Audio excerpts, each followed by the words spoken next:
รอบ32ทีมเช้านี้อาร์เจนตินาพบกับแคปเวิร์ดเวลา5:00นบ่ต้องหลับบ่ต้องนอนกันเลยตั้งหน้าตั้งตารออาร์เจนตินาเลยเฮามาท่าลุ้นไปนำกันว่าเช้านี้อาร์เจนตินาหรือแคปเวิร์ดที่จะเอาชนะและเข้ารอบ16ทีมสุดท้ายไปถ้าไผชนะถือว่าได้เข้ารอบถ้าไผแพ้ถือว่าตกรอบเก็บกระเป๋ากลับบ้านเลยเป็นแฟนอาร์เจนตินาเด้คิดว่าเช้านี้อาร์เจนตินาสิเอาชนะแคปเวิร์ดได้บ่และแฟนๆแคปเวิร์ดเด้คิดว่าแคปเวิร์ดสิเอาชนะอาร์เจนตินาได้บ่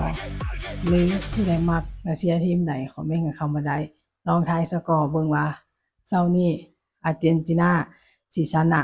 และสิได้ประตูจากลูก3คนแรกที่เม่นมาและทายถูกว่าเช้านี้ทีมใดสิชนะรับไปเลย1ใบแดงไทยหรือผู้ใดอยากรู้ผลบาทในแต่ละมื้อฝากกดติดตามกดไลค์และกดคอมเมนต์ให้เด้อสิมาอัปเดตให้ฟังในแต่ละมื้อ